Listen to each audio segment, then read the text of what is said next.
Assalamualaikum warahmatullahi wabarakatuh. Selamat sejahtera dan salam Malaysia Madani. Bersama saya Ahmad Saifullah, pengacara Bamboo TV. Hari ini kita akan membincangkan satu topik yang semakin penting dalam dunia pendidikan, iaitu bahan digital memperkasakan pendidikan negara.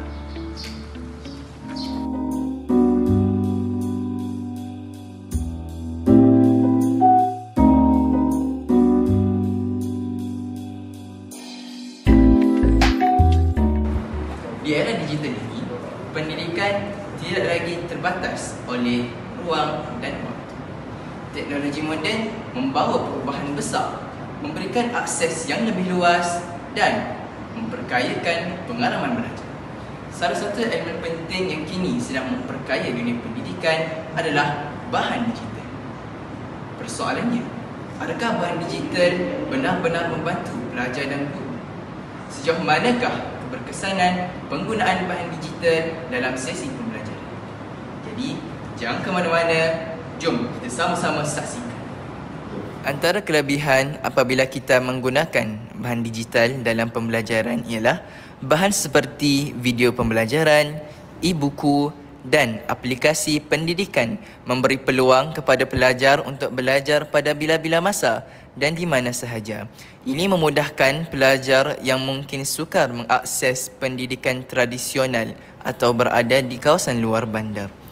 Bahan digital juga membolehkan pelajar mengembangkan kemahiran teknologi dan meningkatkan daya saing dalam dunia yang semakin digital ini. Guru boleh menggunakan alat pembelajaran seperti kuis dalam talian, forum perbincangan dan aplikasi pengurusan pembelajaran untuk memantau kemajuan pelajar secara lebih efektif.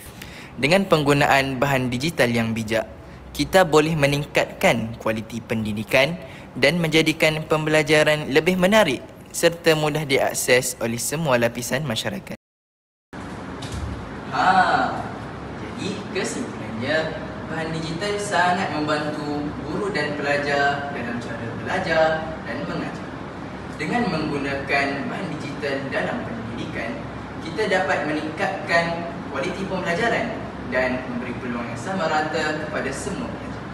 Ini juga mempersiapkan mereka untuk menghadapi cabaran dunia yang semakin digital dan global. Oleh itu, kita dapat membina generasi yang unggul, yang seimbang dari segi rohani dan jasmani. Pendidikan tinggi dan biru, bahan digital memandu arah. Dengan teknologi, kita maju, membangun bangsa, negara sejahtera. Sekian daripada saya, Ahmad Saifullah, pengacara Bamboo TV, ingin mengucapkan terima kasih kerana memberi perhatian. Bamboo TV, fast and flexible.